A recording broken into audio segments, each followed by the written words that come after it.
नमस्कार, आप देख रहे हैं एबीएस स्टार न्यूज। आपके साथ मैं अंजलि आप सभी का स्वागत करती हूं हमारे उत्तराखंड के बुलेटिन हमारी देवभूमि में। आपको बता दें कि पहली खबर पिथौरागढ़ से है, जहां पर उत्तराखंड के मुख्यमंत्री 3 दिवसीय दौरे पर पहुंचे हैं। वहां पर जाकर के उन्होंने आपको बता दें कि प्रदेश के मुख्यमंत्री पुष्कर सिंह धामी द्वारा जिला मुख्यालय के देव सिंह मैदान में आयोजित शरदोत्सव और विकास प्रदर्शनी का शुभारंभ किया गया है। तो वहीं जनपद के विकास हेतु कुल 343 करोड़ 84 लाख के और साथ ही 65,000 की कुल 126 योजनाओं कार्यों का लोकार्पण और शिलान्यास किया गया है। वहीं दूसरी तरफ मुख्यमंत्री ने कहा कि शरदोत्सव जैसे कार्यक्रम से स्थानीय स्तर पर कला और कलाकारों को पहचान मिलेगी। उन्होंने योजनाओं का शिलान्यास और लोकार्पण पर बात करते हुए सीएम धामी ने कहा है कि उनकी सरकार सरलीकरण, समाधान और निस्तारीकरण पर भी काम कर रही है। वो नो पेंडेंसी के आधार पर आगे बढ़ रही है। वहीं उत्तराखंड वासियों को एगास पर्व पर दी गई सौगात पर मुख्यमंत्री ने कहा कि उनकी कोशिश है कि आने वाली पीढ़ी अपनी संस्कृति को पहचाने, वो विलुप्त न हो, और इसीलिए लोक संस्कृति को बढ़ावा भी दिया जा रहा है। बहुत सारी योजनाओं का शिलान्यास है, लोकार्पण है और बहुत सारी हमारी भविष्य की योजनाएं हैं। हम सभी पर काम कर रहे हैं। इसके साथ साथ सभी आम जनता के बीच में, सामान्य जनता के बीच में, अपने कार्यकर्ताओं के बीच में, सभी पदाधिकारियों के बीच में, सबके बीच में जा रहे हैं। उनके बीच में से जो भी चीज़ें आ रही हैं, जो समस्याएँ आ रही हैं, जो ज़रूरतें हैं, जो आगे होने वाले काम हैं, उन सब पर भी कार्रवाई कर रहे हैं। और कुछ त्वरित रूप से हमने एक सरलीकरण, समाधान और निस्तारीकरण, इस पर हम काम कर रहे हैं। बहुत सारी योजनाओं। अगली खबर उत्तराखंड के अल्मोड़ा के भिकियासेन से आ रही है, जहां पर आपको बता दें कि कर्मचारी प्रदर्शन पर है, जहां पर पेंशनर्स कर्मचारी वहीं बताए जा रहे हैं कि अल्मोड़ा जिले के विकासखंड भिकियासेन में तहसील मुख्यालय में उत्तराखंड पेंशनर्स और संगठन रामगंगा भिकियासेन का धरना 80वें दिन भी जारी रहा है। रिटायर्ड कर्मचारियों का आरोप है कि सरकार अभी तक इन मांगों पर कोई कार्रवाई नहीं कर रही है। धरने में चौखुटिया विकासखंड के पेंशनर्स बैठे हैं और अपना धरना प्रदर्शन कर रहे हैं। तो वहीं रिटायर्ड कर्मचारियों ने प्रदर्शन की धामी की सरकार के प्रति जमकर नारेबाजी भी की है। बैठक में 91 वर्षीय शिक्षक देव सिंह घुघत्याल ने कहा कि मैंने ब्रिटिश काल के कामकाज को भी देखा है और आजादी के बाद कई सरकारें देखी है, परंतु ऐसे निर्लज सरकार कभी नहीं देखी है। हमारे धरने को आज 80 दिन हो गए हैं, तो वहीं प्रदेश की धामी सरकार जैसी कोई चीज ही नहीं है। रिटायर्ड कर्मचारियों का आरोप है कि हमें सरकार को आगामी विधानसभा चुनाव में शिक्षकों का अपमान करने का बहुत भारी पड़ेगा उनको। वहीं उन्होंने यह भी कहा कि भिकियासेन से शुरू हुआ यह आंदोलन आज पूरे प्रदेश में होगा और पूरे प्रदेश के पेंशनर्स और कर्मचारियों के साथ सभी आंदोलनरत रहेंगे। वहीं उन्होंने यह भी कहा कि सभी संघर्षरत संगठनों से अपील की गई है कि वे सब मिलकर ऐसे निरंकुश सरकार को उखाड़ कर फेंकने में अहम भूमिका निभाएं। 60 से लेके 90-95 के बीच के बुजुर्ग लोग इस आंदोलन में बैठे हैं और ये सारे समाज के लिए भी एक शर्म की बात है। सारे समाज को भी कूद पड़ना चाहिए। और ये भाजपा सरकार क्या करने जा रही है? इतने वरिष्ठतम लोगों का ये अपमान कर रही है और लगभग 2.5 महीने से ऊपर इनको धरने में बैठते हुए हो चुके हैं और ये इनकी कोई सुनवाई नहीं कर रही है, इनकी तरफ कोई ध्यान नहीं दे रही है। श्रीनगर में एक व्यापारी ने लाखों लोगों से धोखाधड़ी की है, उनसे लाखों की लूट की है। तो वही बताया जा रहा है कि ये सभी व्यापारी लोगों से उनकी एफआईआर भी दर्ज कर ली गई है व्यापारी के खिलाफ। दरअसल आपको बता दें कि श्रीनगर में जयंती ट्रेडर्स नाम से एक व्यक्ति ने दुकान खोला था, जहां बाजार के अन्य दुकानों से 40% कम दाम पर सामान दिया जा रहा है, जिसके लालच में आकर के कई लोगों ने यहां से लाखों के ऑर्डर के सामान भी दे दिए थे। लेकिन अचानक से दिवाली के अगले दिन ही दुकानदार गायब हो गया। दुकानदार कई लोगों से हजारों लाखों रुपए भी एडवांस लेकर भागा है। तो वहीं कई दिनों के इंतजार करने के बाद मकान मालिक ने इसकी एफआईआर पुलिस थाने में करवाई है। रिपोर्ट दर्ज होने के बाद पुलिस ने कार्रवाई शुरू कर दी है। तो वहीं पुलिस प्रशासन का कहना है कि उक्त घटना को लेकर के मुकदमा दर्ज कर लिया गया है और पुलिस मामले की जांच कर रही है। वहीं जल्द ही उक्त व्यापारी के कब्जे में भी ले लिया जाएगा। 1.25 महीने पहले की बात है। एक जयंती ट्रेडर्स नाम से एक फर्म खुली थी, जिसमें इलेक्ट्रॉनिक सामान और घर का घरेलू सामान वगैरह ये बेचने के लिए इसके तहत बेचा गया था उसने सामान यहाँ। तो ये सुरभि सिंह भंडारी हैं श्रीनगर के, उनके द्वारा तहरीर दी है कि उन्होंने न तो उसका किराया दिया है और काफ़ी लोगों से ठगी की है।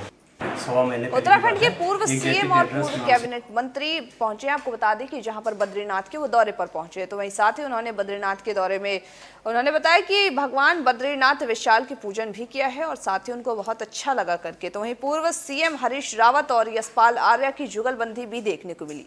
2022 में इनकी जुगलबंदी भारी पड़ सकती है, ऐसा कहा गया है। तो वहीं 2022 में कांग्रेस पार्टी उत्तराखंड में दलित सीएम का चेहरा देखने की भी बात कहकर दांव खेल चुकी है। पूर्व सीएम हरीश रावत हल्द्वानी से सीधा बद्रीनाथ धाम पहुंचे। गौरतलब है कि आगामी 20 नवंबर को बद्रीनाथ धाम के कपाट बंद हो जाएंगे, जिसके चलते हजारों श्रद्धालु प्रतिदिन बद्रीनाथ धाम भी पहुंच रहे हैं।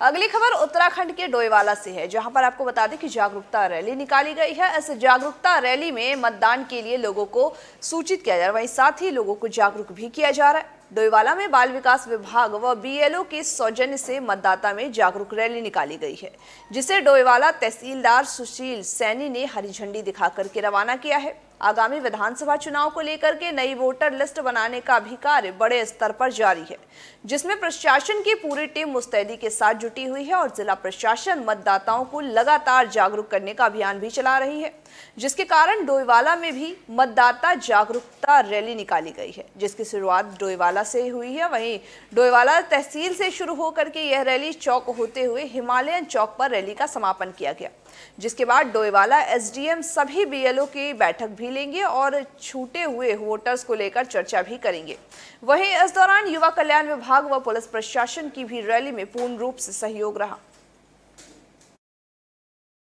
जागरूकता रैली जो है कि हमारे जो 18 वर्ष से ऊपर के जो बच्चे छूट गए हैं वो सब हमारे जो है मतदान के लिए जो है उनका प्रपत्र भरा जाना चाहिए। हमारे बीएलओ बूथ में जो 13 और 14 भी जो है स्पेशल डे है, सब लोग जो है अपना मतदाता जो है पहचान पत्र बनाए, इसके लिए जो है जागरूक किया जा रहा है ताकि सभी लोग अपने मत का प्रयोग कर सकें। भी ये रजिस्ट्रेशन हो रहा है, बूथ में भी हो रहा है, सब इसमें जो प्रपत्र जो छूट गए 6, 7, 8 भरना है, तो बूथ पे जाकर जो नहीं कर पा रहे ऑनलाइन वो बूथ पे जाकर भी कर सकते हैं और ऑनलाइन भी। और युवा कल्याण विभाग के बाल विकास के जो एम्प्लॉई हैं और युवक मंगल दल और महिला मंगल दल के द्वारा ये जो रैली निकाली जा रही है, ये मतदाता जागरूकता जो नए मतदाता जुड़ने हैं, जो 18 वर्ष की आयु पूर्ण कर चुके हैं, उनको जोड़ने के लिए कि वो अपना नाम दर्ज कराएं, फोटो पहचान पत्र अवश्य बनाएं, इसलिए रैली निकाली जा रही है। उत्तराखंड में आगामी विधानसभा चुनाव को लेकर के सभी राजनीतिक पार्टियों ने अपनी कमर कस ली है। वहीं जीत के साथ ही उम्मीद कर रही है कि सभी राजनीतिक पार्टियां इस दांव के साथ खेल रही हैं। वहीं सरोवर नगरी नैनीताल में भाजपा नेता मोहन पाल ने मीडिया को संबोधित करते हुए कहा कि राज्य में एक बार फिर से भाजपा की सरकार ही बनने जा रही है, तो इसके लिए पार्टी ने पूरी कार्य योजना की तैयारी भी कर ली है। भाजपा घर घर चलो गांव चलो के तहत ही अपनी रणनीति को आगे बढ़ाने के लिए बैठक की है। तो वहीं साथ ही मोहन पाल ने भाजपा से कांग्रेस में शामिल हुए यशपाल आर्या और उनके पुत्र संजीव आर्या पर भी निशाना साधते हुए कहा कि पिता पुत्र दोनों ही अवसरवादी व सत्ता लोभी है, लिहाजा उनके कांग्रेस में जाने से पार्टी को कोई नुकसान नहीं होने वाला है। मोहन पाल ने पिता पुत्र दोनों को मौका परस्त भी करार दिया है। मौका परस्त करार देते हुए कहा कि ऐसे मौका परस्त व अवसरवादी नेताओं को जनता आगामी विधानसभा चुनाव में सबक जरूर सिखाएगी। नैनीताल विधानसभा से टिकट की मांग को लेकर के उन्होंने कहा कि पार्टी जिसको भी टिकट देगी वह उसका पूरा समर्थन करेंगे और नैनीताल विधानसभा सीट में एक बार फिर से भाजपा का परचम ही लहराएंगे। उन्होंने साथ ही कहा कि वे टिकट के इस दौड़ में लेकिन है अंतिम फैसला पार्टी का ही होगा कि आखिर उन्हें किसको टिकट देना है।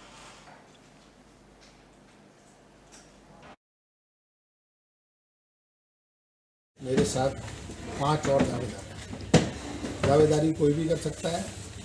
दावेदारी का छोटे से छोटे कार्यकर्ता से लेकर के बड़े बड़े कार्यकर्ताओं का हक है। अब टिकट देना नहीं देना ये पार्टी के ऊपर है। पार्टी जिसको टिकट देगी हम सब मिलकर के उसको लड़ाएंगे। क्या एजेंडे रहेंगे अगर आपको हम नैनीताल की जो समस्याएं हैं जिनको हमने अच्छे तरीके से समझा, अभी प्रेस वार्ता में बताया भी है, आप लोग बीच पर रहे, उन समस्याओं का निवारण करेंगे।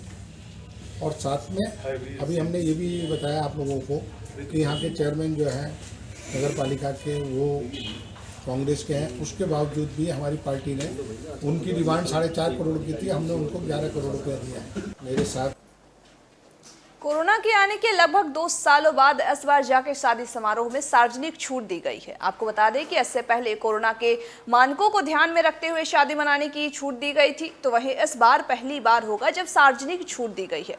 सार्वजनिक छूट के बाद शादी समारोहों में घराती व बाराती जमकर डांस करते हुए भी नजर आएंगे, क्योंकि इस बार के 14 नवंबर से शहनाइयां बजने के शुभ मुहूर्त भी दोबारा से शुरू हो गए हैं।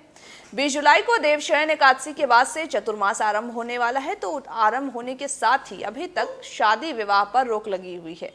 अब 14 नवंबर को देवउठनी एकादशी पर चतुर्मास खत्म होने के बाद तुरंत बाद शादी विवाह होने लगेंगे। इस साल 15 जुलाई को अंतिम लग्न के बाद ही चतुर्मास शुरू होने से शादियां बंद थी। अब 15 नवंबर से विवाह के मुहूर्त फिर से शुरू हो जाएंगे। वहीं आपको बता दें कि इस दौरान ही शुभ कार्य नहीं होंगे और बैंकेट हॉल की जमकर शादियों के लिए तैयारियां भी शुरू हो गई है, बुकिंग भी शुरू हो गए हैं। आपको बता दें कि लक्सर व उसके आसपास कुल 11 बैंक्वेट हॉल हैं। तो वहीं नवंबर के बाद शुरू हो रहे वैवाहिक लगन के दिनों में इन सभी की जमकर बुकिंग भी शुरू की गई है।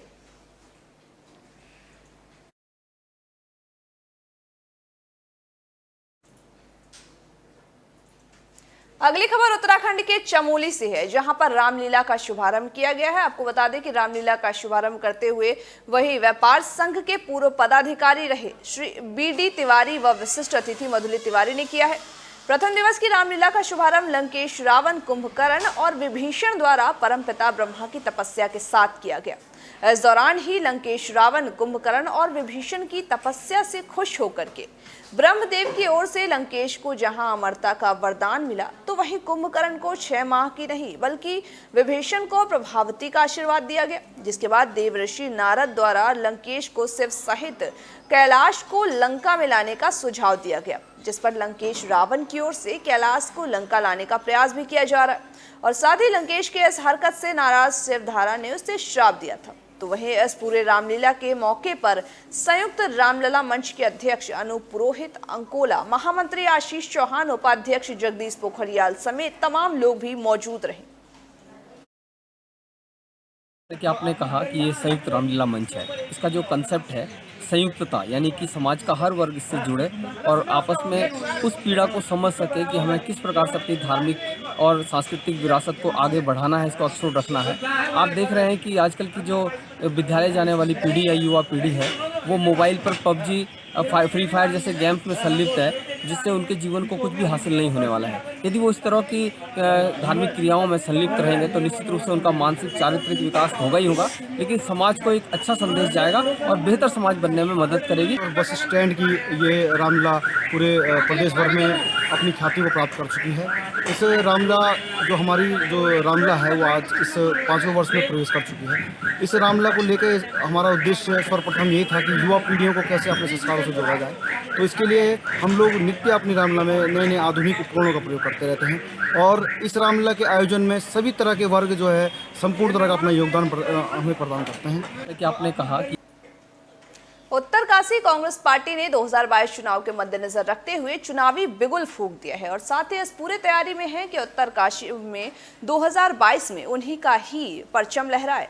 आपको बता दें कि गंगोत्री विधानसभा से पूर्व विधायक विजयपाल संजवान ने प्रेस वार्ता आयोजित किया है। प्रेस वार्ता में भाजपा के विरुद्ध चुनावी बिगुल बजाया गया है।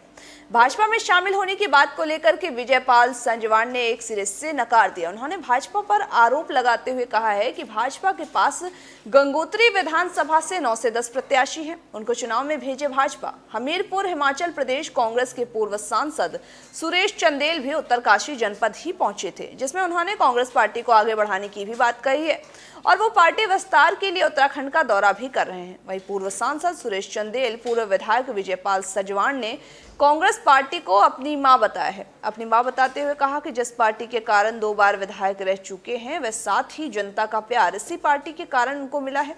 उस पार्टी को आखिर वो कैसे छोड़ सकते हैं। वहीं भाजपा सरकार पर भी तंज कसते उन्होंने कहा कि पूरे 5 सालों में भाजपा सरकार ने जनता को केवल गुमराह करने का ही काम किया है।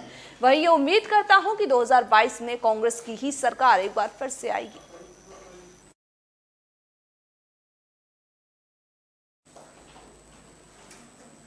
आज के हमारे उत्तराखंड के बुलेटिन हमारी देवभूमि में बस इतना ही। मुझे दीजिए इजाजत और तमाम बाकी खबरों के अपडेट्स के लिए देखते रहिए EB स्टार न्यूज़।